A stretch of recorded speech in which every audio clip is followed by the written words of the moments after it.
Hi everyone, my name is Santoso and today I'm going to present about my English learning toolkits.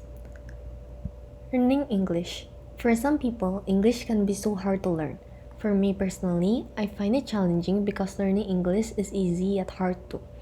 I started speaking English since I was a kid because I was put in an international school. Some things I find hard about learning English is the grammar, the use of idioms, and some exceptions to the rules we have learned in school. Just when I think I have got grips with a rule, it turns out to be different when applying it to real life. So here are some English toolkits I used as I learned English since I was a kid. Toolkit for vocabulary. I like to expand my vocabulary from games. How does it work for me? Playing games helps a lot of people in learning.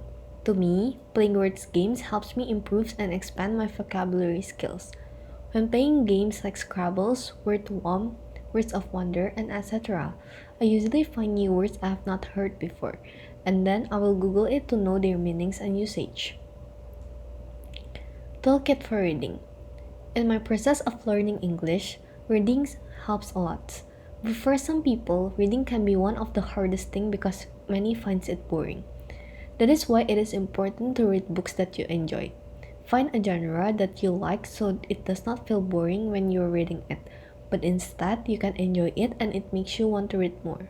For me personally, I enjoy reading romance fiction books and food journals so much.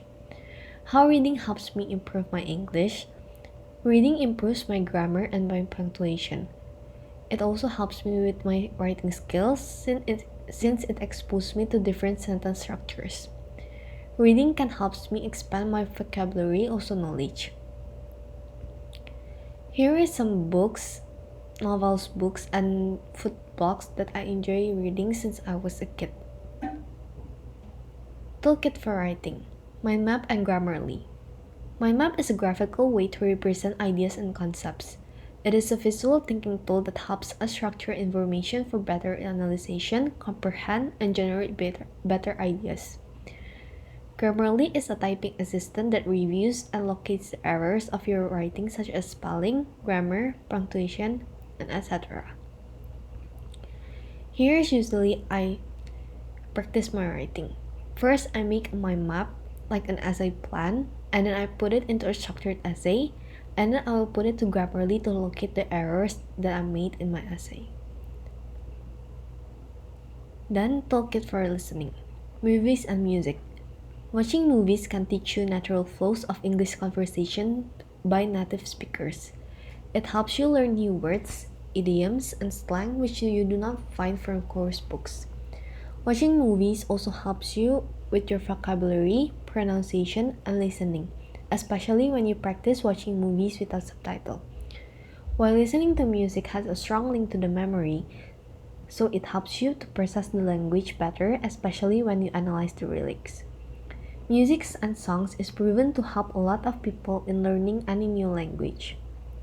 Music helps us retain words and expressions much more effectively. It helps us memorize more. As you listen to the lyrics, you will be exposed to new English words. And lastly, toolkit for speaking. I usually use Duolingo. Duolingo is a language learning application that helps you develop knowledge for a variety of language. In Duolingo, users can practice vocabulary, grammar, listening, and speaking based on the placement tasks that you have done when you first created the account. For the speaking practice, Duolingo will help you in many particular situations used in daily life, even personal life, which is becoming more advanced as you work through the course.